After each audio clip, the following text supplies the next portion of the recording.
तो ये कहानी है एज विलेज की, जहाँ पर हम एक काफी बड़े राक्षस की खोपड़ी देखते हैं और उसके ऊपर बना होता है एक स्टैचू। और ये है फर्स्ट विजर्ड किंग, जिसने अकेले ही इस काफी बड़े मॉन्स्टर को मौत के घाट उतार दिया था। और इसी के पास एक छोटा सा चर्च होता है, जहाँ पर एक फादर दो बच्चों को लेकर चर्च के अंदर जा रहे होते हैं, जिन्हें किसी ने चर्च के बाहर ऐसे ही लावारिस छोड़ दिया था। जिसके बाद चर्च के फादर ये कहते हैं, चलो यार आखिरकार ये शांत हुए। क्या ये दोनों ट्विंस हैं? पर इन दोनों को देखकर ऐसा नहीं लगता, क्योंकि इन दोनों में से एक बच्चा काफी ज्यादा शांत होता है और दूसरा एकदम नौटंकीबाज। और शांत वाले बच्चे का नाम होता है यूनो, और शरारती बच्चा छूटते ही फादर के मुंह पर एक जोरदार लात मारता है और इसका नाम है आस्था। और फिर हमारी कहानी 15 साल के बाद पहुंच जाती है, जहां पर कुछ फार्मर्स अपनी मैजिक से खेती कर रहे होते हैं। और फिर हम आस्था को देखते हैं, जो कि काफी बड़ा हो चुका होता है, और वो सिस्टर लिली से ये कहता है कि एक दिन मैं विजर्ड किंग बनकर दिखाऊंगा और आपको काफी ज्यादा खुश रखूंगा, सो प्लीज मुझसे शादी कर लो। लेकिन वो आस्था को मना कर देती है, पर ये बंदा नहीं मानता। जिसके बाद सिस्टर लिली अपनी बुक निकालती हैं और अपने मैजिक से आस्था को एक जोरदार पंच मारती हैं, जिससे आस्था की हालत काफी ज्यादा पतली हो जाती है। लेकिन वो फिर भी हार नहीं मानता।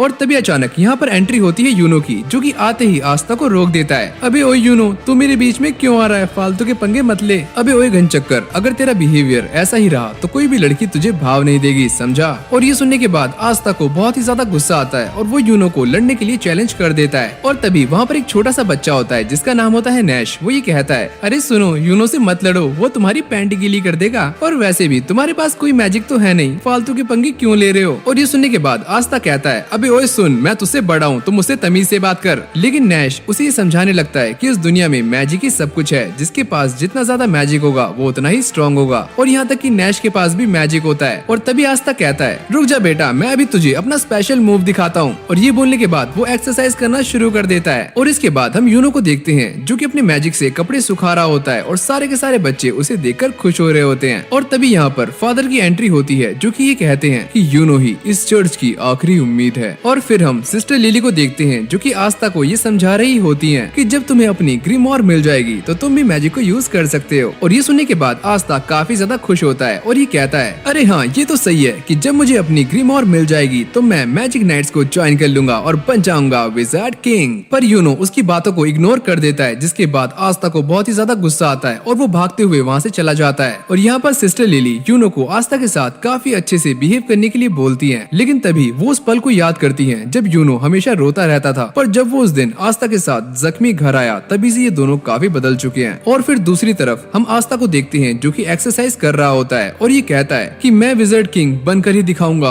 और कोई मुझे नहीं रोक सकता। और ये बोलने के बाद वो दोबारा से अपनी एक्सरसाइज करना शुरू कर देता है। और इसके बाद हमें ये बताया जाता है कि जब मार्च में डेंडिलियन के फूल हवा में उड़ने लगते हैं, तो साल में एक बार क्लोवर किंगडम के अंदर 15 साल से बड़े बच्चों को इकट्ठा किया जाता है और उन्हें ग्रीमोर टावर बुलाया जाता है, ताकि उन सभी बच्चों को अपनी अपनी ग्रीमोर दी जा सके, जिसकी वजह से ये सारे बच्चे अपनी मैजिकल पावर्स को इंक्रीज कर सकते हैं। और फिर हम आस्था को देखते हैं, जो कि ये सोच रहा होता है कि एक बार मुझे ग्रीमोर मिल जाए तो मैं यूनो को पीछे छोड़ दूंगा और सबको दिखा दूंगा कि मैं कौन हूँ। लेकिन यहाँ पर कुछ और बदतमीज बच्चे होते हैं, जो कि यूनो और आस्था का मजाक बना रहे होते हैं। और वो ये कहते हैं कि वो देखो सामने उस बंदे को, ये पूरी दुनिया में एक लौता है जिसे मैजिक यूज करना भी नहीं आता, ये तो एकदम यूजलेस है। लेकिन तभी अचानक यहाँ पर एंट्री होती है ग्रीमोर टावर के मालिक की, जो कि आते ही यहाँ पर सभी को बधाई देते हैं यहाँ पर आने की। और वो ये कहते हैं कि हमारे यहाँ से आज तक कोई भी विजार्ड किंग नहीं बना और ना ही नाइट्स में किसी हाईएस्ट पोजीशन पर पहुंचा है, तो मुझे इस बात की उम्मीद है कि तुम में से कोई ना कोई विजार्ड किंग जरूर बन जाएगा।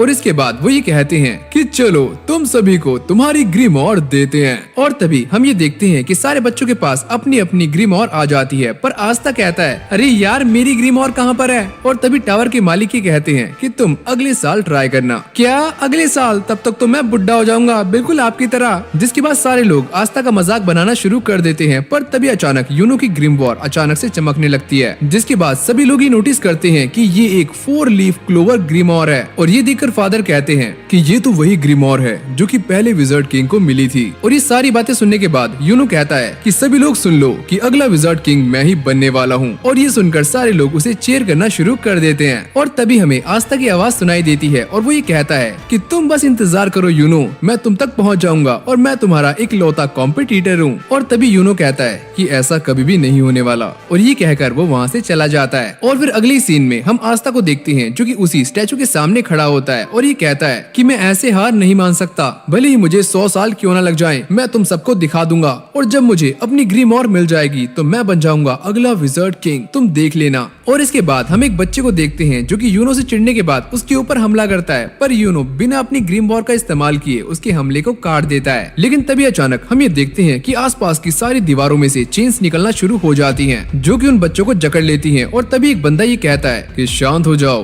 तुम इन्हें खोलने की कोशिश मत करना। यूनो से पूछता है कि आखिरकार तुम कौन हो। रेवची कहता है कि मैं पहले एक मैजिक नाइट था, पर उन्होंने मुझे बाहर निकाल दिया, लेकिन अब मैं बस एक चोर हूँ और मैं बस तुम्हारी ग्रीमोर तुमसे ले रहा हूँ। पर यूनो उसे मना करता है कि तुम इसे चुरा कर कुछ भी हासिल नहीं कर सकते। तभी रेवची कहता है कि मैं इस बात को जानता हूँ कि ग्रीमोर का इस्तेमाल वही कर सकता है जिसे ग्रीमोर ने चुना हो, पर ब्लैक मार्केट में इसकी कीमत काफी ज्यादा है, तो मैं इसे बेच दूंगा। और इसके बाद वो यूनो की नेकलेस पर अपनी नजर जमाता है। लेकिन तभी अचानक यहाँ पर एक खतरनाक एंट्री होती है आस्था की, पर वो दीवार से लड़कर नीचे गिर जाता है। एक सेकंड, यहाँ पर हो क्या रहा है और तुमने यूनो की ग्रीमोर क्यों पकड़ी हुई है? और तभी ये बंदा आस्था को देखकर कहता है कि तुम तो वही हो ना जिसे ग्रीमोर नहीं मिली। अरे हाँ, मैं वही हूँ, पर तुझे इससे क्या दिक्कत है? जिसके बाद आस्था उससे ये कहता है कि यूनो की ग्रीमोर वापस कर दो, वरना मैं तुम्हारी चटनी बना दूंगा। अच्छा, तो तेरी हिम्मत कैसे हुई मुझे रोकने की? और ये कहने के बाद रेवची अपने मैजिक का इस्तेमाल करने वाला होता है और ये देखकर यूनो आस्था को वहाँ से भागने के लिए कहता है। लेकिन तभी अचानक हम ये देखते हैं कि आस्था रेवची को एक जोरदार पंच मारने वाला होता है, पर उसकी चेन्स उसको रोक लेती हैं। और इसके बाद ये चेन्स आस्था के ऊपर एक के बाद एक खतरनाक हमले करने लगती हैं। और तभी आस्था ये सोचता है कि इतनी फिजिकल ट्रेनिंग करने के बाद भी मैं इसे हरा नहीं सकता।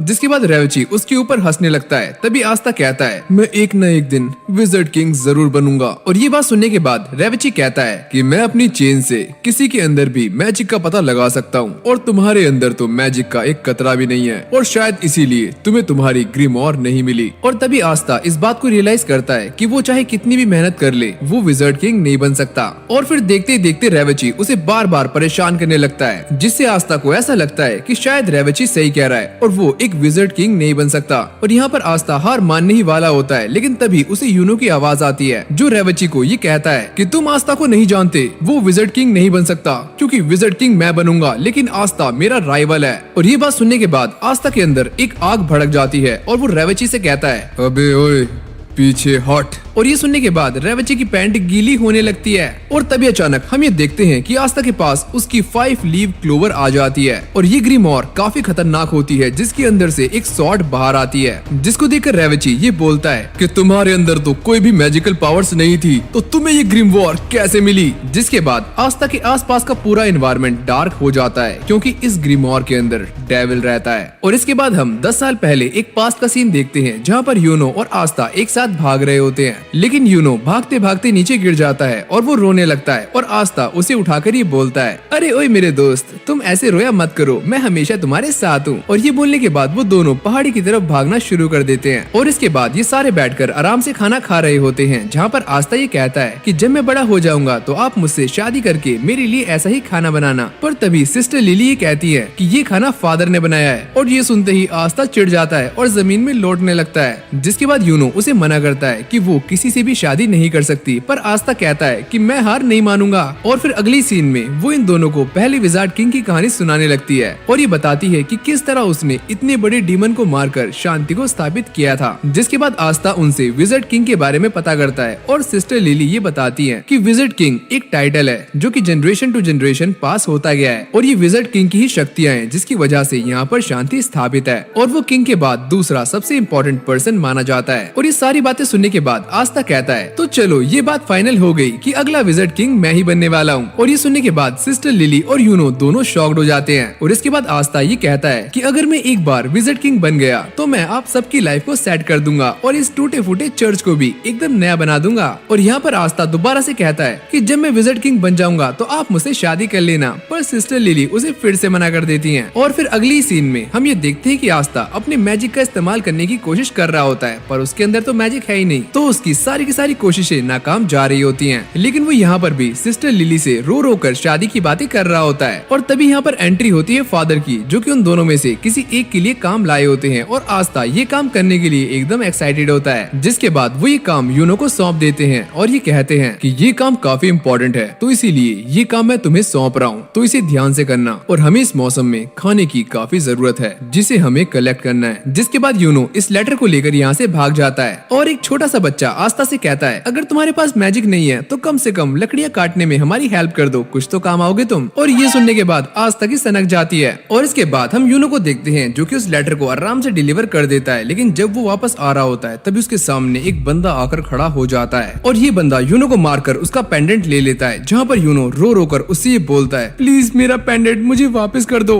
और इसके बाद वो अपनी मैजिक का इस्तेमाल करने लगता है और ये बंदा बोलता है तुम्हें क्या लगता है कि तुम मुझे इससे हरा सकते हो। और तभी अचानक यहाँ पर एंट्री होती है आस्था की और वो आते ही इस बंदे पर चढ़ जाता है और यहाँ पर ये बंदा आस्था को हटाने की काफी ज्यादा कोशिश करता है, पर आस्था हार नहीं मानता, जिसके बाद ये बंदा हार मानकर उस पेंडेंट को वहीं पर फेंक देता है और यहाँ से चला जाता है। और इसके बाद हमारा सीन दोबारा से प्रेजेंट में आता है, जहाँ पर रेवची आस्था को देखकर ये बोलता है कि तुम्हारे पास ये ग्रीमोर आई कहाँ से, मैं तुम्हें जिंदा नहीं छोड़ूंगा। और ये बोलते ही वो आस्था के ऊपर हमला कर देता है, पर आस्था अपनी स्वॉर्ड से उसे दीवार में भिड़ा देता है, जिसके बाद वो यूनो को अपनी ग्रीमोर दिखाता है और यूनो कहता है कि फाइनली तुमने मुझे बचा लिया और मैं तुम्हारा ये एहसान एक ना एक दिन चुका दूंगा। और इसके बाद ये दोनों अपना एक प्रॉमिस याद करते हैं कि ये दोनों एक दूसरे के राइवल हैं। और इसके बाद हम ये देखते हैं कि शहर पर एक डीमन अटैक कर देता है और ये डीमन काफी खतरनाक होता है। और तभी यहाँ पर एंट्री होती है एक विजर्ड किंग की, जो कि आते ही इस डीमन को मौत की घाट उतार देता है। और ये वही बंदा है जिसका स्टैचू खोपड़ी के ऊपर लगा हुआ है। और इसके बाद हमें आज के क्लोवर किंगडम का विजर्ड किंग दिखाया जाता है, जो कि पूरे क्लोवर किंगडम में शांति बनाए रखता है और यही उसका काम है। और यहाँ पर हमें ये पता चलता है कि मैजिक नाइट्स में विजर्ड्स की 9 स्क्वाड्स होती हैं और ये सारी की सारी स्क्वाड्स विजर्ड किंग के अंडर आती हैं और उसी के अकॉर्डिंग काम करती हैं। और इसके बाद हम आस्था को देखते हैं जो कि अपनी स्वॉर्ड से आने वाले मैजिक एग्जाम की तैयारियां कर रहा होता है। और यहाँ पर यूनो भी अपनी प्रैक्टिस कर रहा होता है और ये कहता है कि मुझे थोड़ी और प्रैक्टिस कर लेनी चाहिए, क्योंकि वो भी प्रैक्टिस कर रहा होगा। और इसके बाद हम ये देखते हैं कि आस्था काफी तेजी से भागकर चर्च की तरफ जा रहा होता है और यूनो भी उसे तेज भाग रहा होता है। और जैसे ये दोनों चर्च पहुँचते हैं आस्था कहता है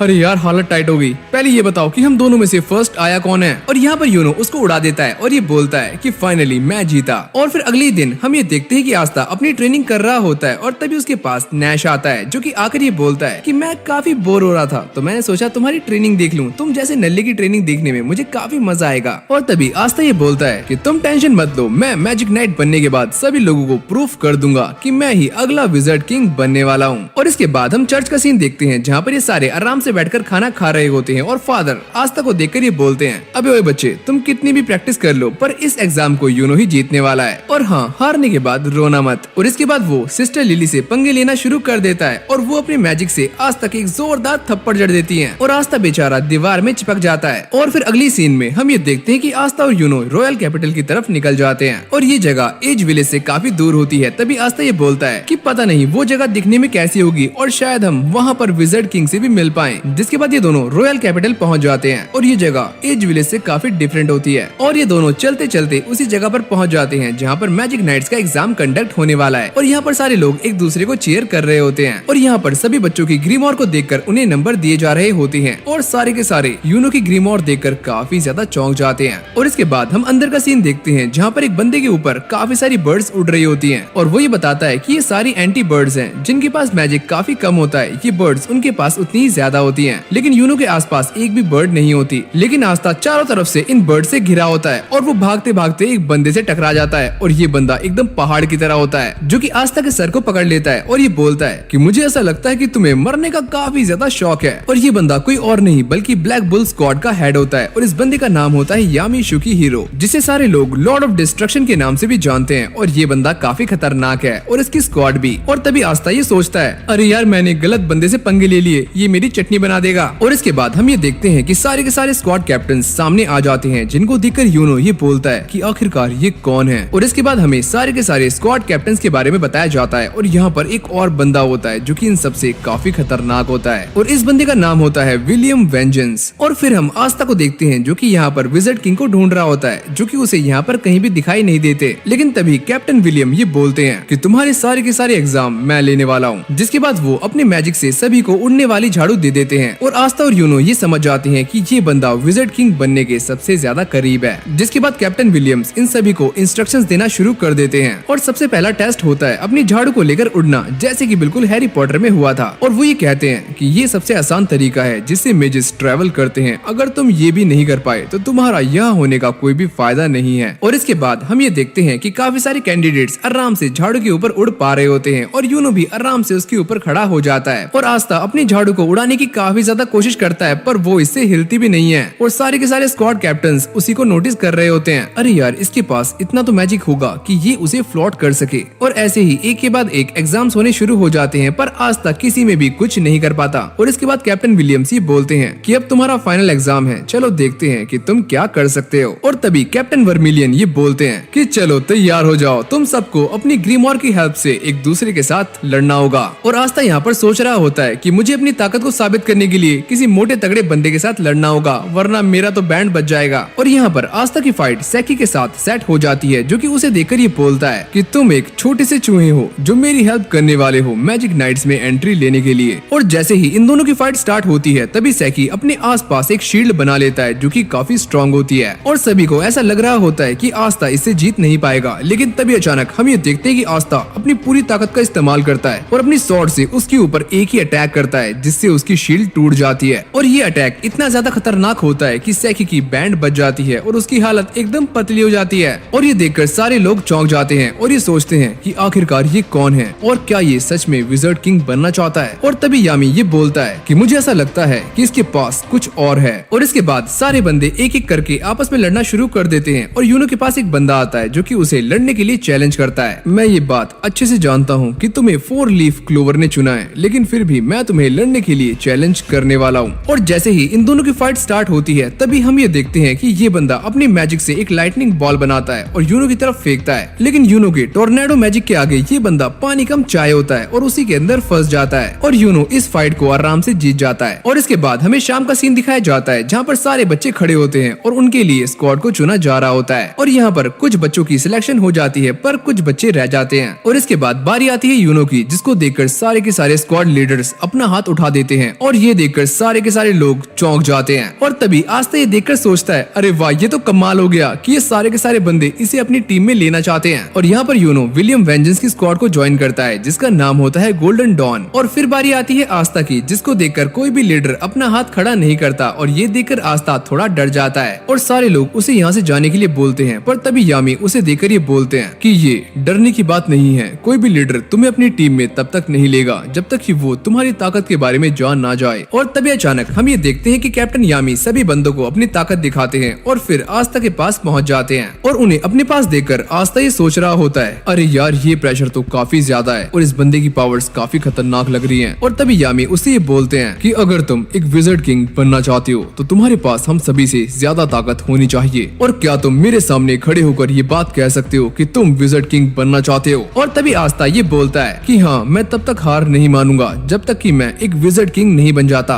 और यहाँ पर यामी उसे अपनी ब्लैक बुल स्क्वाड के अंदर आने का ऑफर देता है। और यहाँ पर आस्था को अपनी जर्नी याद आती है और वो काफी ज्यादा खुश होता है। और जब वो यूनो से मिलता है तो वो ये कहता है कि अब तुम गोल्डन डॉन में हो और मैं हूँ ब्लैक बुल में, तो अब से हमारी रियल फाइट स्टार्ट होने वाली है। लेकिन तभी अचानक आस्था का पेट खराब हो जाता है और वो भागकर वॉशरूम की तरफ जाता है। और इसके बाद हम उसी बंदे को देखते हैं जिसका नाम होता है सेकी। और ये बंदा आस्था को मारने के लिए एक मैजिक लिजर्ड उसकी तरफ भेज रहा होता है, पर यूनो उसको कुचल देता है। आखिरकार तुम ये क्या कर रहे हो? सेकी बोलता है, अरे अरे कुछ नहीं, मैं तो बस मजाक कर रहा था। और तभी यूनो बोलता है कि तुम यहाँ से चले जाओ, तुम उससे लड़ने के काबिल नहीं हो। और ये सुनने के बाद सेकी यहाँ से चला जाता है। और जैसे ही आस्था बाहर आता है तो यामी उसको पकड़ लेते हैं और ये बोलते हैं कि तुम तो मुझे पहले दिन ही लेट करवा रहे हो, तुम्हारी हिम्मत की दाद देनी पड़ेगी। जिसके बाद वो फिनरल को एक पोर्टल ओपन करने के लिए बोलते हैं और आस्था को उसके अंदर फेंक देते हैं। और ये सारे पहुंच जाते हैं ब्लैक बुल स्क्वाड के बेस पर। और तभी आस्था गेट खोलता है और ये बोलता है कि मेरा नाम है आस्था और आज से मैं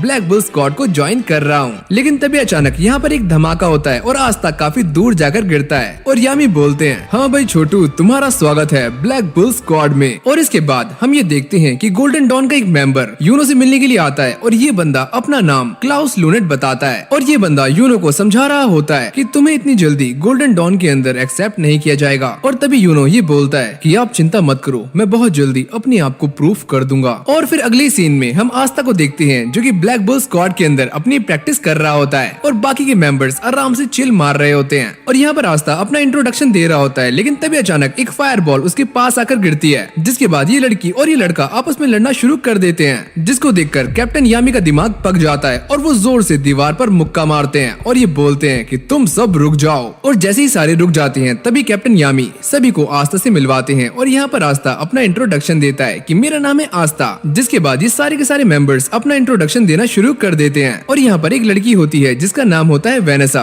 और वो आस्था को देखकर ये बोलती है कि मुझे ऐसा लगता है कि तुम्हें एक स्पेशल ट्रीट देनी चाहिए। अरे अरे ओए आंटी, मुझसे दूर रहो, मैं बस लिली से प्यार करता हूँ। और यहाँ पर एक छोटा सा बच्चा होता है जिसका नाम होता है लक वॉल्टिया और ये बंदा हमेशा ही लड़ने की बातें करता है। और इस स्क्वाड के अंदर और भी ज्यादा मेंबर्स हैं जो कि अभी मिशंस पर गए हुए हैं या फिर आराम कर रहे हैं। लेकिन यहाँ पर एक और बंदा होता है जिसका नाम होता है मैग्ना और ये बंदा आस्था को देखकर बोलता है कि मुझे तुम्हारे अंदर कोई भी मैजिक फील नहीं हो रहा है, तो तुम हमारी स्क्वाड के मेंबर बन कैसे सकते हो? मेरे ख्याल से तुमने पक्का यामी पर कोई न कोई काला जादू किया है। और वो आस्था को प्रूव करने के लिए कहता है कि वो ब्लैक बुल के बैच के काबिल है और वो ये कहता है कि अगर तुम मेरे दिए हुए टास्क को पूरा करते हो तो तुम्हें ये बैच मिल जाएगा। और ये सुनने के बाद आस्था काफी ज्यादा एक्साइटेड हो जाता है और वो आस्था से 5000 सीटअप्स कराने लगता है और आस्था को ऐसा लगता है कि उसने अपने आप को प्रूव कर दिया है। लेकिन तभी मैग्ना ये बोलता है कि अभी एक और चीज बाकी है और वो आस्था को बोलता है कि तुम्हें मेरे मैजिक को रोकना होगा या फिर उसे डॉज करना होगा। और फिर देखते ही देखते मैग्ना अपने फायर बॉल्स को आस्था की तरफ फेंकना शुरू कर देता है और यहाँ पर आस्था उसके फायर बॉल से आराम से डॉज कर रहा होता है। लेकिन तभी अचानक हम ये देखते हैं कि मैग्ना अपनी पूरी ताकत का इस्तेमाल करता है और एक काफी खतरनाक फायर बॉल आस्था की तरफ फेंकता है और आस्था अपनी शॉट से उस फायर बॉल को रिवर्स कर देता है जो कि जाकर सीधा मैग्ना को लगती है। और ये देखकर सारे लोग हैरान हो जाते हैं और ये देखकर कैप्टन यामी सोच रहे होते हैं कि इस बंदी की शॉट काफी खतरनाक है, ये मैजिक को काट भी सकती है और यहाँ तक कि उसे रिवर्स भी कर सकती है। और फिर हम आस्था को देखते हैं जो कि ये सोच रहा होता है, अरे वाह, ये शॉट तो काफी कमाल की है, मुझे नहीं लगा था कि मैं इससे ये सब कर सकता हूँ। और तभी मैग्ना उसके पास आता है और ये बोलता है, अरे वाह, तुमने तो कमाल कर दिया, मुझे मजा आया। और इसके बाद सारे लोग आस्था से इम्प्रेस हो जाते हैं और मैग्ना उसे वो बैच दे देता है और इसके बाद आस्था ब्लैक बुल का ऑफिशियली मेंबर बन जाता है। और यहाँ पर हम एक लड़की को देखते हैं जो कि आस्था को देखकर ये बोलती है, अच्छा तो ये है नया रिक्रूट। और फिर अगली सीन में हम ये देखते हैं कि आस्था को अपना एक नया रूम मिल जाता है और आस्था अपने रूम के अंदर जाती ही उसकी सफाई करना शुरू कर देता है और मैग्ना उसे उसके रूम में छोड़कर वहाँ से जाने लगता है। और इसके बाद आस्था चर्च को एक लेटर लिखता है कि वो सही सलामत यहाँ पर पहुँच गया है और यहाँ तक कि वो ब्लैक बुल स्क्वाड का मेंबर भी बन गया है। और फिर अगली सीन में हम क्लाउस को देखते हैं जो कि यूनो को उसके रूम में छोड़ जाता है। और फिर हम चर्च का सीन देखते हैं जहाँ पर सभी लोग अपना काम कर रहे होते हैं और तभी यहाँ पर आस्था और यूनो के लेटर्स आ जाते हैं जिनको पढ़कर फादर ये बोलते हैं, अरे वाह यूनो, मैं जानता था कि तुम मैजिक नाइट्स में सिलेक्ट हो जाओगे। और फादर को ऐसा लगता है कि आस्था वहाँ पर सिलेक्ट नहीं हुआ है, पर जैसे ही उन्हें ये पता चलता है कि आस्था वहाँ पर सिलेक्ट हो गया है तो वो काफी ज्यादा शॉक्ड हो जाते हैं और इसके बाद वो पूरे विलेज में खुशखबरी देने के लिए निकल जाते हैं। एंड देन अगले दिन जब आस्था की आँख खुलती है तो वो काफी ज्यादा एक्साइटेड होता है और जैसे ही वो भागकर बाहर जाता है तो वो सामने एक दीवार से टकरा जाता है और तभी यहाँ पर मैग्ना आ जाता है जिसको देखकर आस्था ये बोलता है कि मेरे ख्याल से ये वाला कॉलम यहाँ पर नहीं होना चाहिए था। जिसके बाद मैग्ना ये बताता है कि ये बेस हर रोज अपनी जगह चेंज करता रहता है और तुम्हें इसकी आदत पड़ जाएगी। और इसके बाद मैग्ना आस्था को ब्लैक बुल की अलग अलग जगहें दिखाना शुरू कर देता है और वो उसे काफी खतरनाक जानवर भी दिखाता है जिसको देखकर इन दोनों की फट जाती है। और तभी अचानक यहाँ पर एंट्री होती है एक लड़की की जिसको देखकर मैग्ना ये बोलता है कि ये तुम्हारी कलीग है और इसने भी इसी साल ज्वाइन किया है। और जैसे ही आस्था उससे हाथ मिलाने वाला होता है तभी ये लड़की अपना एटीट्यूड दिखा देती है और इसका नाम होता है नोले सिल्वा जो कि एक रॉयल फैमिली से बिलोंग करती है। और वो आस्था को देखकर उसे कीड़ा बोलती है, अरे ओए, तुम मुझे कीड़ा नहीं बोल सकती।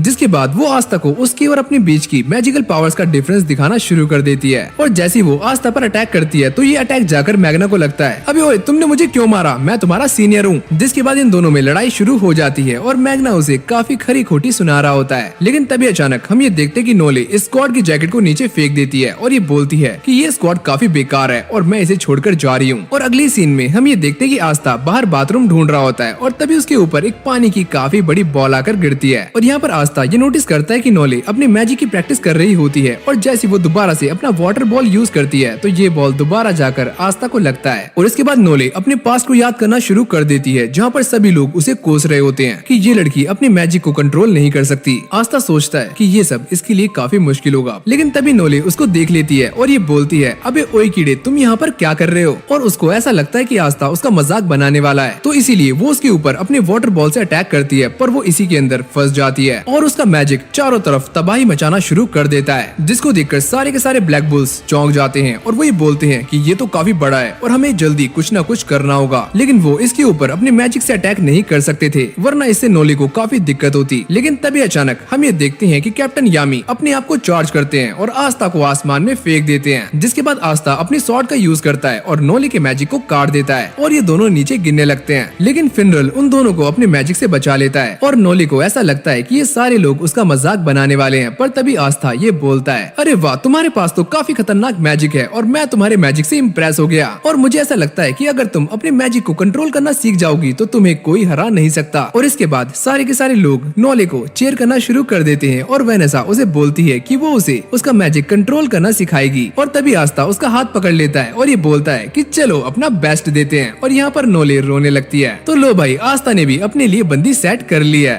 और फिर अगले सीन में हम ये देखते हैं कि आस्था ब्लैक बुल्स के बेस पर अलग अलग काम कर रहा होता है और वो ये सोचता है, अरे यार मैं सुबह से कितने सारे काम कर रहा हूँ और ये काम मेरे चर्च के काम से अलग कैसे हैं। और इसके बाद हम अंदर का सीन देखते हैं जहाँ पर आस्था नोले से खाने के टेबल पर हेल्प करने के लिए कह रहा होता है पर वो मना कर देती है और ये दोनों लड़ना शुरू कर देते हैं। जिसके बाद आस्था मैग्ना से ये पूछता है कि आखिरकार मैजिकल नाइट्स करते क्या हैं। और ये सुनने के बाद मैग्ना उसे डांटना शुरू कर देता है, अरे यार तुम्हें इतना नहीं पता कि मैजिक नाइट्स करते क्या हैं, तो आखिरकार तुम यहाँ पर कर क्या रहे हो। और इसके बाद ये सारे आस्था को मैजिक नाइट्स के बारे में बताना शुरू कर देते हैं कि आखिरकार मैजिक नाइट्स क्या काम करते हैं। और ये सारे लोग अलग अलग रीजंस दे रहे होते हैं और नोली ये सोचती है कि ये सारे लोग पागल हैं और मैं इनके बीच में कर क्या रही हूँ। और तभी अचानक यहाँ पर एंट्री होती है लीडर यामी की, जो कि मैग्ना को अपने साथ चलने के लिए कहते हैं। और आस्था कहता है, अरे मैं भी आपके साथ चलूंगा, पर वो उसे मना कर देते हैं। और आस्था को ऐसा लगता है कि ये दोनों किसी जरूरी काम से जा रहे हैं, पर ये दोनों जुआ खेल रहे होते हैं और जुए में सब कुछ हार जाते हैं, यहाँ तक कि अपने कपड़े भी। और ये दोनों एकदम नंगे हो जाते हैं। तभी कैप्टन यामी ये बोलते हैं कि हम एक और मैच खेलेंगे। और तभी सामने वाला चालाक बुड्ढा ये बोलता है कि अगर तुम हारे तो तुम्हें वो करना होगा जो कि मैं कहूंगा। और कैप्टन यामी इसके लिए मान जाते हैं। और फिर अगली सीन में हम आस्था को देखते हैं जो कि मॉन्स्टर्स को खाना खिला रहा होता है, लेकिन ये मॉन्स्टर्स उसे ही खा रहे होते हैं। तो वो नोले से हेल्प मांगता है, पर नोले बोलती है कि तुम्हें क्या लगता है कि मैं तुम्हारी हेल्प करूंगी। और फिर हम यामी को देखते हैं जो कि कंगाल होकर आस्था के पास आ जाते हैं और ये बोलते हैं कि चलो तैयार हो जाओ, हमारे पास तुम्हारे लिए एक न्यू मिशन है। और इसके बाद कैप्टन यामी इन दोनों को इस मिशन के बारे में बताना शुरू कर देते हैं और आस्था इसके लिए काफी ज्यादा एक्साइटेड होता है। और इसके बाद कैप्टन यामी ये बता रहे होते हैं कि आखिरकार वो ये मिशन कर क्यों रहे हैं, क्योंकि वो अपना सारा कुछ जुए में हार चुके हैं, यहाँ तक कि 6 महीने का खाना भी। और ये सुनने के बाद वो दोनों इस मिशन को करने से मना कर रहे होते हैं, पर तभी कैप्टन यामी ये बोलते हैं, तुम्हें ये करना होगा, करो या फिर मरो। और इसके बाद ये दोनों मान जाते हैं और यहाँ तक कि मैग्ना भी उनके साथ चलने के लिए तैयार हो जाता है। और इसके बाद वो तीनों फिनरल से हेल्प मांगते हैं, पर वो मना कर देता है और इन दोनों को झाड़ू उड़ाना भी नहीं आता। जिसके बाद मैग्ना को अपनी पावर्स का इस्तेमाल करना पड़ता है और अपनी झाड़ू को बुलाना पड़ता है, जिस पर ये तीनों बैठकर आराम से जा रहे होते हैं, एकदम ट्रिपली मारकर। और ये तीनों काफी तेज जा रहे होते हैं और तभी आस्था नोले को पकड़ लेता है, लेकिन वो उसकी एक जोरदार मुक्का मारती है और उसे नीचे गिरा देती है, लेकिन मैग्ना उसे गिरते गिरते बचा लेता है। और इसके बाद हम कुछ बंदों को देखते हैं जो कि उसी विलेज के अंदर पहुंच जाते हैं और जैसे ही जंगली सुअर उनके ऊपर अटैक करते हैं तो उनमें से एक बंदा उन सभी को फ्रीज कर देता है और वो अपने साथियों से ये बोलता है कि यहाँ पर एक मैजिक स्टोन है, तो जाओ उसे ढूंढो। और फिर अगले सीन में हम आस्था को देखते हैं जिसे जंगली सुअर इधर उधर फेंक रहे होते हैं और नोले ये बोलती है कि हमें इसकी हेल्प करनी चाहिए, पर मैग्ना उसे मना कर देता है कि मेरे पास एनर्जी नहीं है तो मैं उसकी हेल्प नहीं कर सकता। और ये सुनने के बाद नोले अकेले ही उसकी हेल्प करने के लिए आगे जाती है और जैसे ही वो अपनी वाटर बॉल आस्था की हेल्प के लिए फेंकती है तो ये बॉल जाकर सीधा आस्था को लगती है और मैग्ना ये देखकर काफी ज्यादा हंसने लगता है। और तभी अचानक हम ये देखते हैं कि आस्था अपनी स्वॉर्ड का इस्तेमाल करता है और इस जंगली सुअर को हरा देता है, जिसको देखकर मैग्ना ये बोलता है कि तुमने काफी अच्छा काम किया, लेकिन अभी मामला बाकी है। जिसके बाद यहाँ पर काफी सारे जंगली सुअर आ जाते हैं, पर आस्था इन सभी को हरा देता है और ये सारे आगे बढ़ते हैं और साथ में मरे हुए जानवर अपने साथ लेकर जा रहे होते हैं। और यहाँ पर मैग्ना ये बता रहा होता है कि जब उसे पहली बार अपनी ग्रिमोर मिली थी तो वो इस विलेज में कब्जा करने के लिए आया था, पर यहाँ पर एक बंदा है जिसने मैग्ना को हर बार रोक दिया और उसे हरा दिया। और यहाँ पर मैग्ना ये बताता है कि ये वही बंदा है जिसने मुझे मैजिक नाइट्स का एग्जाम देने के लिए प्रिपेयर किया था।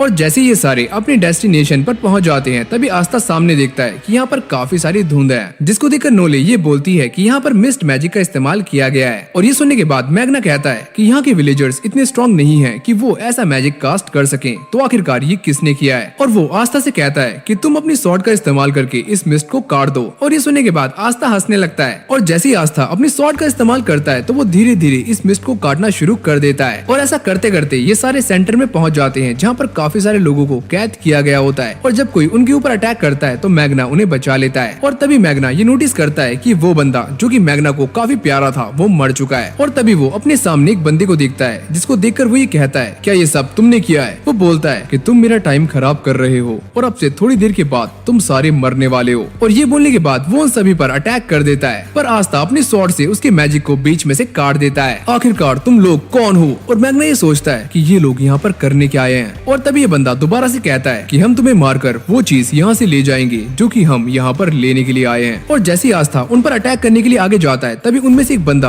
आस्था के ऊपर एक मिस्ट कास्ट करता है, पर आस्था उसे बीच में से काट देता है, जिसको देखकर वो ये सोचते हैं कि ये बंदा काफी स्ट्रॉन्ग है, इसने मेरे आइस मैजिक को काट दिया था। और आस्था उससे ये पूछता है कि आखिरकार तुम इन विलेजर्स को मारना क्यों चाहते हो, और वो अपने सारे इरादे आस्था को बता देता है। और आस्था ये कहता है कि तुम चाहे जो भी सोचो लेकिन मैं इन्हें बचा कर रहूंगा। और इसके बाद हम ये देखते हैं कि ये बंदा आइस और मिस्ट को कंबाइन करके आस्था के ऊपर अटैक्स करना शुरू कर देता है। और यहाँ पर मैग्ना भी उसका साथ देना शुरू कर देता है। मेरे पास ज्यादा पावर्स नहीं है लेकिन मुझे इसका साथ देना होगा। और यहाँ पर नोले भी अपनी पावर्स का इस्तेमाल कर रही होती है पर उसका निशाना नहीं लगता। और ये देखकर नोले ये सोचती है कि मैं एक रॉयलिटी होने के बाद भी इनकी हेल्प नहीं कर सकती, और वो यहाँ से जाने लगती है। पर तभी एक बच्ची उसको पकड़ लेती है और उससे हेल्प मांगती है। और तभी अचानक वो ये नोटिस करती है कि उसकी ग्रिमॉर के अंदर एक न्यू स्पेल एक्टिवेट हो जाता है और वो सभी लोगों के आसपास एक मैजिकल लेयर बना देती है। और ये बोलती है कि मैं इन सभी को बचा कर रहूंगी क्योंकि मैं एक रॉयलिटी हूँ। और इस बंदे का मैजिक नोले की शील्ड को पार नहीं कर पाता। और तभी अचानक हम ये देखते कि आस्था बीच में से निकलता है और उस बंदे के ऊपर अपनी स्वॉर्ड से हमला कर देता है और उसके मुंह से खून निकाल देता है। पर तभी ये बंदा आस्था के ऊपर एक जोरदार हमला करता है और नोले के वाटर मैजिक को फ्रीज करना शुरू कर देता है। भले ही तुम्हारी मैजिकल पावर्स कितनी भी ज्यादा हो लेकिन तुम मुझसे जीत नहीं सकते। और मैग्ना भी ये सोच रहा होता है कि उसके पास ज्यादा पावर्स नहीं बची हैं। और फिर हम आस्था को देखते हैं जो कि दोबारा से उसी बंदे पर हमला करने के लिए आगे जा रहा होता है। और ये बंदा बार बार आस्था को चोट पहुंचा रहा होता है, लेकिन भाई आस्था बिल्कुल भी हार नहीं मानता। और यहाँ पर मैग्ना इस बात को याद करता है कि इस गांव के लोगों ने उसे एक मैजिक नाइट बनाने के लिए कितना ज्यादा सपोर्ट किया था। और ये सारी बातें याद करने के बाद मैग्ना आगे जाता है और ये बोलता है कि नोले तुम यहीं रुको, मैं इसे आगे जाकर देखता हूँ। जिसके बाद ये बंदा आस्था को हार मानने के लिए बोलता है पर आस्था मना कर देता है। और ये बंदा बोलता है कि तुम तो 1 मिनट में मरने वाले हो। और तभी मैग्ना पीछे से आ जाता है और ये कहता है कि तुम्हें इसे मारने से पहले मुझे मारना होगा।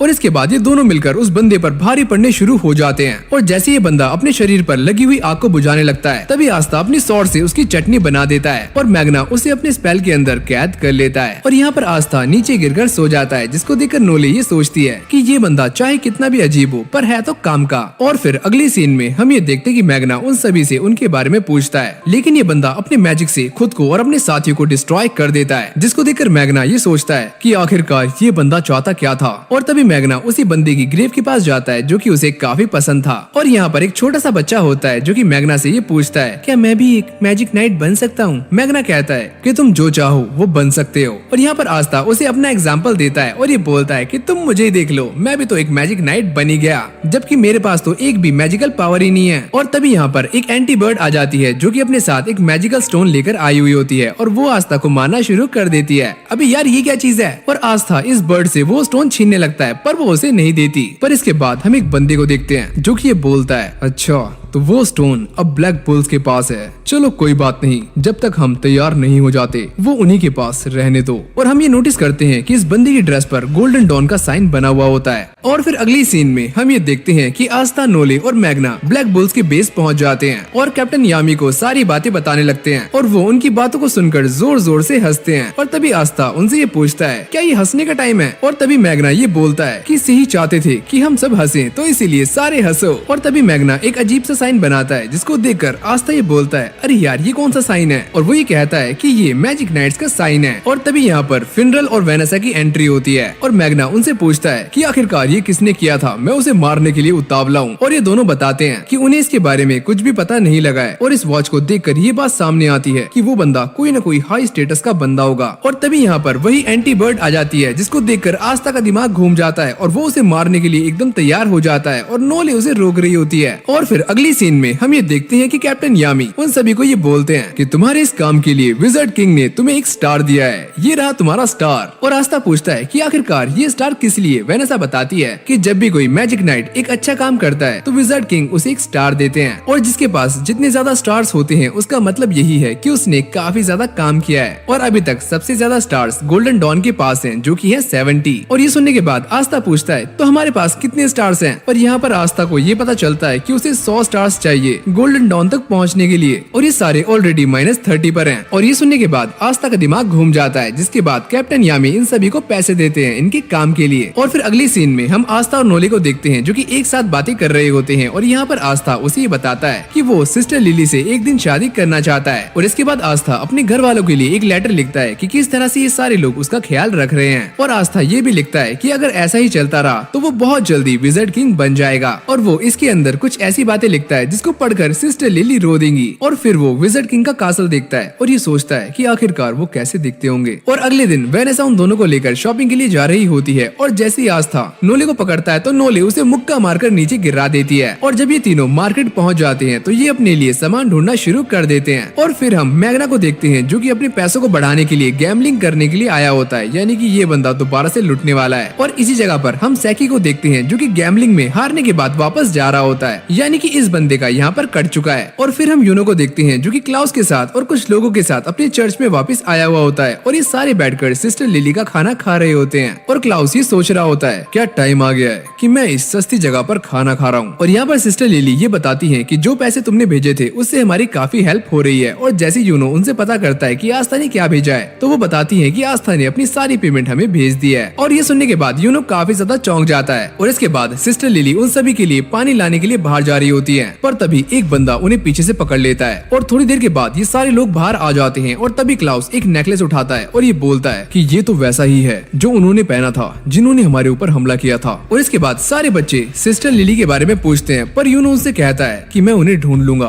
और यहाँ पर फादर भी उन सभी की हेल्प करने के लिए एकदम तैयार होते हैं, पर यूनो उन्हें मना कर देता है। और क्लाउस ये कहता है तुम्हें हमारा मिशन याद है ना, और हमें यहाँ से जाना होगा और तुम ये काम लोकल अथॉरिटीज पर छोड़ दो। पर यूनो उनके साथ जाने से मना कर देता है। और तभी क्लाउस ये बोलता है कि अगर तुमने ऐसा किया तो तुम्हें सजा मिलेगी। और ये बोलने के बाद क्लाउस वहाँ से चला जाता है। और फिर अगली सीन में हम ये देखते हैं कि एक अननोन बंदा यूनो को धमकी दे रहा होता है और उसके ऊपर हमला करता है, पर यूनो इसको हरा देता है। पर जैसे यूनो आगे जा रहा होता है तभी एक दूसरा बंदा उसे अपने मैजिक से कैद कर देता है। और यूनो कहता है कि अब मुझे पता लगा कि आखिरकार यहाँ पर चल क्या रहा है, और मैं ये बात जानता हूँ कि तुम सारे मेरे पीछे हो। और वो ये कहता है कि तुम तो काफी चालाक हो। और ये बोलने के बाद वो यूनो पर हमला करने वाला होता है, पर यूनो उसकी कैद से आजाद हो जाता है और इस बंदे को इसी के मैजिक में फंसाकर मार देता है। और जब यूनो थोड़ा आगे जाता है तो उसके ऊपर चाकू से हमला होता है, पर यूनो उससे बच जाता है। और तभी अचानक यूनो को एक लाइट दिखाई देती है, और जैसे वो आगे जा रहा होता है तभी एक बंदा ये बोलता है कि सुनो तुम जो भी हो आगे मत बढ़ना वरना मैं इसका चेहरा जला दूंगा।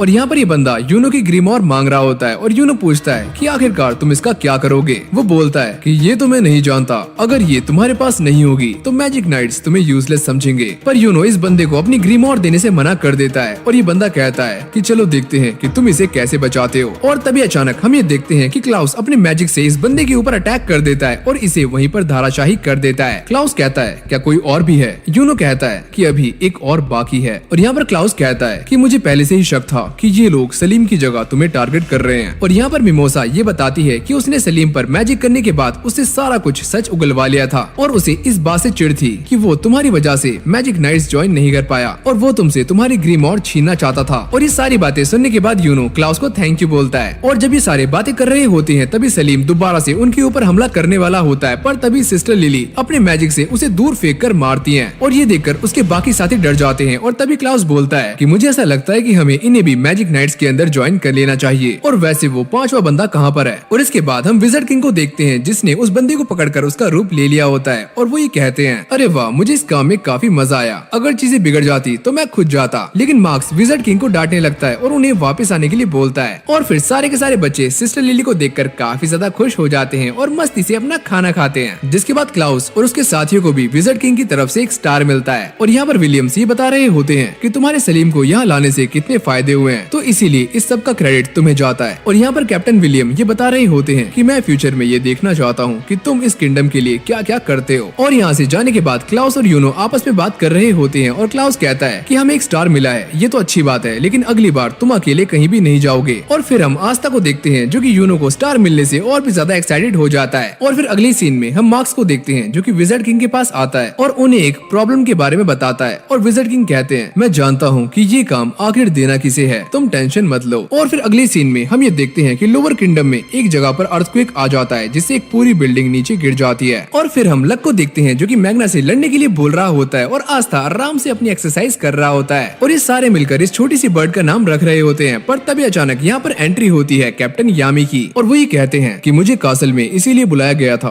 कि हमें एक डंजन मिली है। ये सुनकर आस्था एक्साइटेड हो जाता है और ये पूछता है कि आखिरकार ये डंजन क्या है। मैग्ना कहता है अबे यार तू ये भी नहीं जानता, ध्यान से सुन। डंजन एक ऐसी जगह होती है जहाँ पर पुरानी चीजें मिलती हैं, पुरानी कब्रें होती हैं और यहाँ तक इस जगह पर मैजिक भी मिलता है। और लक कहता है कि इस जगह पर खतरा भी कुछ ज्यादा ही होता है। और फिर कैप्टन यामी ये बोलते हैं कि हमें इसे इन्वेस्टिगेट करना है, पर खतरे की बात तो ये है कि ये डंजन हमारे एनिमी के बॉर्डर पर मिली है। और ये सारी बातें सुनने के बाद आस्था कहता है कि प्लीज मुझे भी वहाँ पर भेज दो, क्या पता मुझे भी एक आधी मैजिकल पावर मिल जाए। और यहाँ पर वो ये कहते हैं कि विज़र्ड किंग ने तुम्हें खुद चुना है तो तुम्हें जाना होगा। और ये सुनने के बाद आस्था काफी ज्यादा एक्साइटेड हो जाता है और उसके साथ नोले और लक भी जाने वाले हैं। और इसके बाद फिनरल अपने स्पेशल मैजिक का इस्तेमाल करता है और उन सभी को उस डंजन के पास भेज देता है। और फिर हम मैग्ना को देखते हैं जो कि कैप्टन यामी से ये पूछता है कि आखिरकार विज़र्ड किंग आस्था को जानते कैसे हैं। कैप्टन यामी ये बोलते हैं कि वो कुछ ऐसी चीजें देख सकते हैं जो कि हम देख नहीं सकते। और फिर हम डंजन का सीन देखते हैं जहाँ पर ये तीनों डरे हुए होते हैं, लेकिन तभी अचानक उनका पैर फिसल जाता है और वो नीचे गिर जाते हैं जिससे उनका लैंप टूट जाता है। और जैसे ही लक एक ब्लॉक को हटाता है तो पूरी की पूरी दीवार टूट जाती है और ये सारे एक नई जगह पर पहुंच जाते हैं जहाँ जाकर लक ये बोलता है कि मुझे ऐसा लग रहा है कि इस जगह पर काफी सारी सुपर पावर्स हैं। और यहाँ पर आस्था रो रहा होता है और ये कहता है कि मैं भी मैजिक को फील करना चाहता हूँ, आखिरकार मेरे साथ ही ऐसा क्यों होता है। लेकिन तभी अचानक आस्था गलती से एक ट्रैप को एक्टिवेट कर देता है और जैसे वो उसके ऊपर हमला करता है तो आस्था अपनी स्वॉर्ड से उसे काट देता है। और यहाँ पर लक भी धीरे धीरे सारे ट्रैप्स को एक्टिवेट कर रहा होता है और आस्था उन सभी ट्रैप्स को अपनी तलवार से काट रहा होता है। और लक ये बोलता है अरे वाह क्या मजा आ रहा है ये गेम खेलने में, मैं तो पूरा दिन इसे खेल सकता हूँ। और तभी हम ये देखते हैं कि लक अपनी पावर्स का इस्तेमाल करता है और अपने आसपास की मैजिक को सेंस करने लगता है और उसे ये लगता है कि उसके आसपास कोई और भी है। जिसके बाद लक उन दोनों को छोड़कर वहाँ से जाने लगता है और लक जाते हुए ये सोचता है कि ये लोग तो काफी स्ट्रॉन्ग हैं, इनके साथ लड़ने में काफी मजा आएगा। और फिर हम आस्था और नोले को देखते हैं जो कि एक साथ होते हैं और यहाँ पर नोले डर रही होती है, पर आस्था कहता है कि तुम टेंशन मत लो, ये डंजन मेरे लिए बच्चों का खेल है और मैं अगला विज़र्ड किंग बनने वाला हूँ, तो मैं यहाँ के ट्रैप्स को आसानी से तोड़ दूंगा।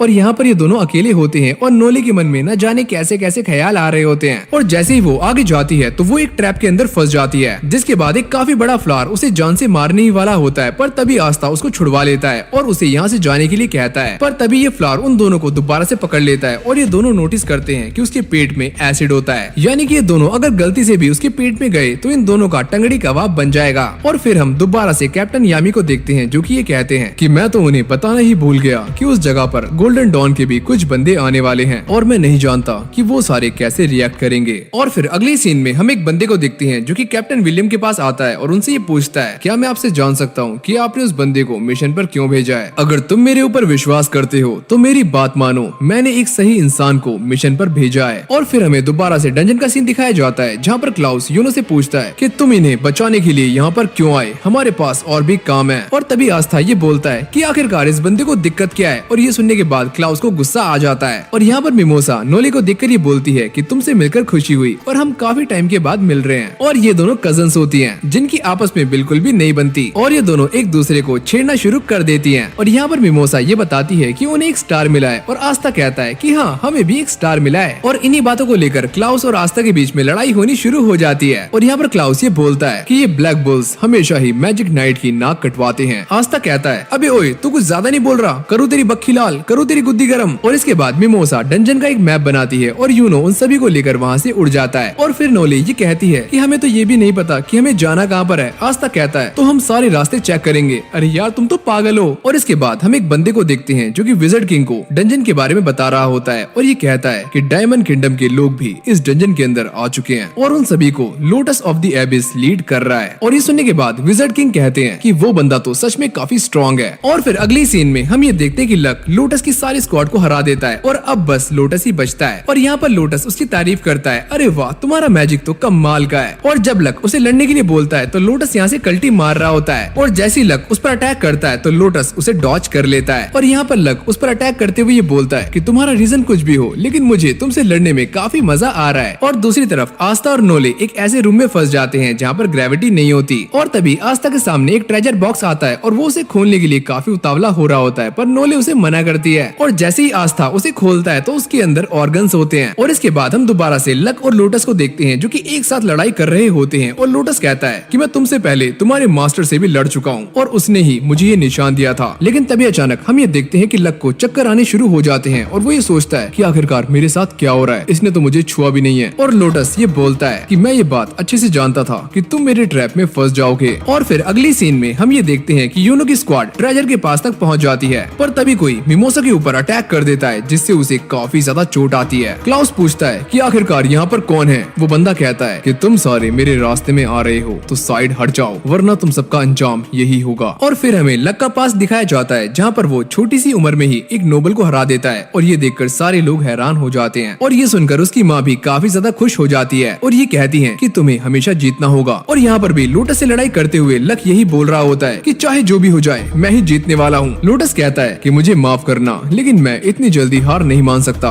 और वो लक को ट्रैप कर लेता है। और इसके बाद हम दोबारा से उसी बंदे को देखते हैं जिसके कपड़ों पर डायमंड किंगडम का साइन होता है, और ये बंदा छूटते ही क्लाउस पर हमला कर देता है। और क्लाउस उसके अटैक को रोकते हुए ये बोलता है, अगर तुम्हें लड़ना ही है तो मैं बताता हूँ कि गोल्डन डॉन के लोग क्या कर सकते हैं। और फिर हम आस्था और नोले को देखते हैं जिन्हें इस बात की भनक हो जाती है कि यहाँ पर फाइट चल रही है और पक्का इस जगह पर कोई न कोई डायमंड किंगडम का बंदा है। और फिर हम लक को देखते हैं जो कि धीरे धीरे कमजोर पड़ रहा होता है, और यहाँ पर क्लाउस और यूनो उस बंदे से लड़ रहे होते हैं, और वो बंदा बिना ग्रीमोर के भी काफी खतरनाक होता है। पर जैसे ही क्लाउस का ध्यान भटकता है तो ये बंदा उसके ऊपर हमला कर देता है, और आस्था भी लक को बचाने के लिए वहाँ पर पहुँच जाता है। पर लक ही कहता है कि ये बंदा मेरा शिकार है और मैं इसे अपनी माँ के लिए जरूर हराऊंगा। आस्था कहता है कि तुम्हें जो करना है वो करो और मुझे जो करना है वो मैं करके रहूंगा। और इसके बाद आस्था, लक और नोले एक साथ इकट्ठे हो जाते हैं, और ये देखकर लोटस सोचता है कि अब सीरियस होने का टाइम आ चुका है। और ये कहते ही वो इन तीनों को अपने मैजिक से घेर लेता है, और ये तीनों इससे बाहर नहीं निकल पाते। और दूसरी तरफ यूनो भी उस बंदे पर अपनी पूरी ताकत से अटैक करता है। और फिर लोटस ये बोलता है कि तुम्हारे ये हमले करने का कोई भी सेंस नहीं बनता, क्योंकि मैं तुम्हारे अटैक्स को पहले ही सेंस कर सकता हूँ। और यहाँ पर लक पूरा ट्राई कर रहा होता है, पर वो लोटस पर एक भी हिट नहीं कर पाता। पर तभी अचानक हम ये देखते हैं कि आस्था अपनी स्वॉर्ड से लोटस के ऊपर एक जोरदार अटैक करता है और उसे दीवार में भिड़ा देता है, और यहाँ से सारा का सारा धुआं हट जाता है। और ये सारा कुछ इन तीनों के प्लान की वजह से हुआ होता है। और इसके बाद हम ये देखते हैं कि यूनो का सबसे स्ट्रॉन्गेस्ट स्पेल भी उस बंदे को हरा नहीं पाता, और वो बंदा कहता है कि तुम्हारे जाने का वक्त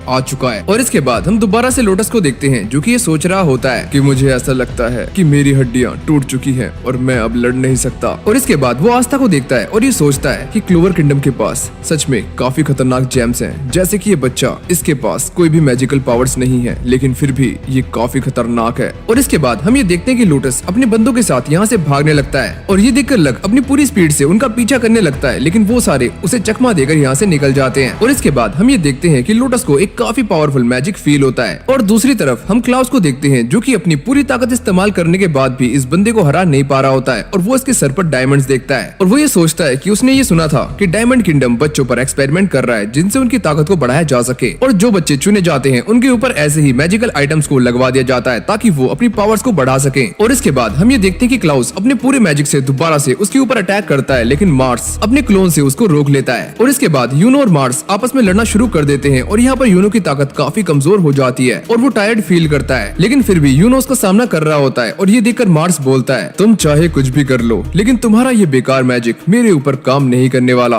और इसके बाद वो यूनो पर हमला करता है, पर यूनो उसके अटैक से बच जाता है, और ये दोनों आपस में भिड़ने लगते हैं। और फिर यूनो को अपना और आस्था का बचपन याद आता है, जहाँ पर आस्था उसके सामने हार नहीं मानता। और इसी मौके का फायदा उठाकर मार्स यूनो के ऊपर एक काफी खतरनाक हमला करता है, और उसकी स्वॉर्ड काफी बड़ी होती है। लेकिन तभी यहाँ पर एंट्री होती है आस्था की, जो कि आते ही अपनी स्वॉर्ड से उसकी स्वॉर्ड को बीच में से काट देता है। तुम इससे दूर रहो, ये बंदा मेरा राइवल है। और यूनो कहता है कि तुम तो यहाँ फालतू में आए, मैं तो इसे हराने ही वाला था। और ये सुनने के बाद इन दोनों में लड़ाई होनी शुरू हो जाती है, और आस्था कहता है कि चलो देखते हैं कि इस बंदे को पहले कौन हराता है। और यहाँ पर नोले आके मिमोसा के आसपास शील्ड बना देती है ताकि उसे कोई भी नुकसान ना हो। और यहाँ पर आस्था उससे ही पूछता है, क्या ये सब तुमने किया है? मार्क्स ही बोलता है, इससे कोई फर्क नहीं पड़ता कि ये मैंने किया है या फिर नहीं, कमजोर लोग हमेशा मारे जाते हैं, और मुझे इसीलिए बनाया गया है ताकि मैं तुम जैसे लोगों को जान से मार सकूं। और तभी आस्था बोलता है, अच्छा अगर ये बात है तो चलो मुझे डिस्ट्रॉय कर दिखाओ। और ये बोलने के बाद ये दोनों भिड़ जाते हैं, जहाँ पर आस्था उसे बराबर की टक्कर दे रहा होता है, और लक उसके सारे के सारे क्लोन्स को मार रहा होता है। और ये सारा कुछ देखने के बाद क्लाउस सोचता है, ये बच्चा जिसके पास मैजिक नहीं है वो ये सब कैसे कर सकता है। और तभी अचानक हम ये देखते हैं कि मार्स अपनी ग्रीमोर का इस्तेमाल करता है और आस्था को फंसा लेता है, और ये पूछता है कि आखिरकार तुम कौन हो? आस्था कहता है, मैं वही हूँ जो कि आगे चलकर विजर्ड किंग बनने वाला है। और ये बोलने के बाद वो मार्क्स के मैजिक को तोड़ देता है और तभी क्लाउस उसे अपने मैजिक में ट्रैप कर लेता है और आस्था ये पूछता है क्या तुम्हारा मैजिक इसे कंट्रोल कर सकता है। अबे हाँ, ये इतना भी कमजोर नहीं है। और यहाँ पर क्लाउस को इस बात पर यकीन नहीं हो रहा होता कि उन्हें ब्लैक बुल्स ने बचाया है और वो ये कहता है कि हम तीनों यहाँ पर पहले पहुंचे थे तो हम जीते हैं। और ये दोनों ही एक दूसरे को अंदर जाने के लिए बोल रहे होते हैं, पर किसी को पता नहीं होता कि अंदर जाना कैसे है। और तभी आस्था अपनी स्वॉर्ड का इस्तेमाल करता है और इस दरवाजे को काट देता है, जिसके बाद ये सारे अंदर जाते हैं और अंदर खजाना देखकर चौंक जाते हैं। और यहाँ पर यूनो को एक स्क्रोल मिलता है जिसको देखकर उसकी ग्रिम और चमकने लगती है। और यहाँ पर वही चिड़िया आस्था को लेकर एक अजीब सी गोल चीज के पास जाती है और आस्था को समझ नहीं आ रहा होता कि आखिरकार ये उसे कहाँ पर लेकर आई है। और तभी अचानक हम ये देखते हैं कि मार्स की ग्रिम और चमकने लगती है और लक्स सभी को दरवाजे से हटने के लिए बोलता है। और तभी अचानक यहाँ पर दोबारा से एंट्री होती है मार्स की और ये आते ही सभी पर अटैक कर देता है। और क्लाउस इसको देखकर ये सोचता है कि आखिरकार ये बंदा इतनी जल्दी ठीक कैसे हुआ। और तभी वो ये नोटिस करता है कि मार्स फ्लेम का भी इस्तेमाल कर रहा है और ये देखकर वो काफी चौंक जाता है, क्योंकि एक मैजिकल यूजर सिर्फ एक ही मैजिकल पावर का इस्तेमाल कर सकता है या फिर उसके पास इससे ही बने हुए कोई वेरिएंट्स होते हैं, पर ये तो काफी अलग अलग मैजिकल पावर्स यूज कर रहा है। और ये बंदा अटैक करने के साथ साथ अपने आप को हील भी कर सकता है। और जैसी नोले उसके ऊपर हमला करने वाली होती है तो मार्स उसे बुरी तरह से घायल कर देता है। और ये देखकर आस्था को काफी ज्यादा गुस्सा आता है, जिसके बाद मार्स ये बोलता है कि मुझे तुम्हारी मैजिक के बारे में पता चल चुका है, तुम्हारी तलवार किसी भी मैजिक को काट सकती है,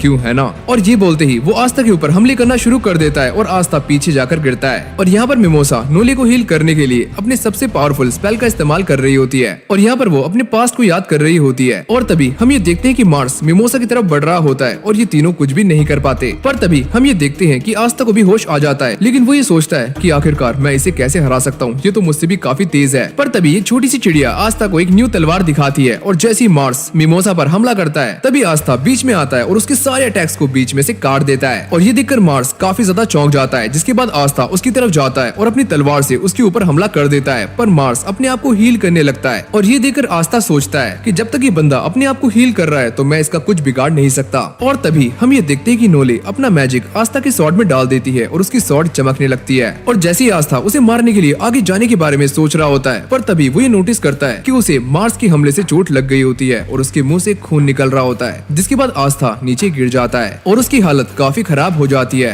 तो बस अब देखना ये है क्या आस्था, यूनो और बाकी सभी लोग मार्स को टक्कर दे पाएंगे या फिर ये बंदा अकेले ही इन सबको मिट्टी में मिला देगा। और क्या आस्था के विज़र्ड किंग बनने का सपना आज यहीं पर खत्म हो जाएगा। अगर आप भी ये जानना चाहते हो तो फटाक से वीडियो को लाइक करके चैनल को सब्सक्राइब जरूर से कर देना। और आपको ये वीडियो कैसी लगी मुझे नीचे कमेंट में जरूर से बताना। और ऐसी ही अमेजिंग वीडियोस के लिए आप हमारे चैनल को सब्सक्राइब कर सकते हो, जहाँ पर आपको ऐसी ही कमाल की वीडियोस मिलने वाली है। और अगर आप इस वीडियो पर अच्छा खासा सपोर्ट दिखाते हो तो इसका सेकंड पार्ट बहुत ही जल्दी आने वाला है। और अगर आप हमसे बात करना चाहते हो तो आप हमें इंस्टाग्राम, टेलीग्राम पर भी ज्वाइन कर सकते हो, सभी के लिंक्स नीचे डिस्क्रिप्शन में। तो आज की इस वीडियो को यहीं पर एंड करते हैं और मैं मिलता हूँ आपसे नेक्स्ट वीडियो में। तब तक के लिए okay, take care, goodbye दोस्तों।